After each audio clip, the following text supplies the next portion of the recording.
ఆంధ్ర తెలంగాణలో తక్కువ ఫీజులతో high quality results ఇస్తున్న ఏకైక సంస్థ తిరుమల్ ఐఏఎస్ ఇన్స్టిట్యూట్.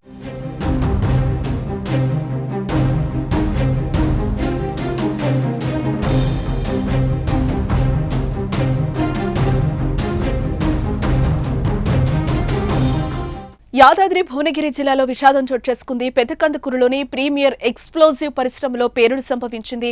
భారీ శబ్దంతో రియాక్టర్ పేలింది. ఈ ప్రమాదంలో ఒకరు మృతి చెందగా పలువురికి తీవ్ర గాయాలైనట్లుగా తెలుస్తోంది. వారిలో ఒకరి పరిస్థితి విషమంగా ఉన్నట్టుగా తెలుస్తోంది. పేలుడు సంభవించిన వెంటనే కంపెనీ యాజమాన్యం ఎమర్జెన్సీ సైరన్ మోగించడంతో ప్రాణభయంతో కంపెనీ నుంచి కార్మికులు బయటికి పరుగులు తీశారు. సమాచారం అందుకున్న పోలీసులు ఘటనా స్థలానికి చేరుకుని సహాయక చర్యలు చేపట్టారు. ప్రమాదంపై కంపెనీ యాజమాన్యం ఇప్పటి వరకు స్పందించలేదు. లోపలికి కూడా ఎవరికి అనుమతించలేదు. ఎవరిని లోపలికి అనుమతించకపోవడంతో ఎంత మేర నష్టం జరిగింది, ఎంత ప్రాణ నష్టం జరిగింది అనేది ఖచ్చితంగా తెలియటం లేదు. బ్లాస్టింగ్ ఎఫెక్ట్ చుట్టుపక్కల గ్రామాలపై కూడా పడింది. ఇళ్లు కూడా ఊగడంతో అక్కడి ప్రజలు ఇళ్ల నుంచి బయటకు పరుగులు తీశారు. చుట్టూ పరిసర ప్రాంతాలు పొగతో కమ్ముకున్నాయి. దీంతో వారంతా భయాందోళనకు గురవుతున్నారు.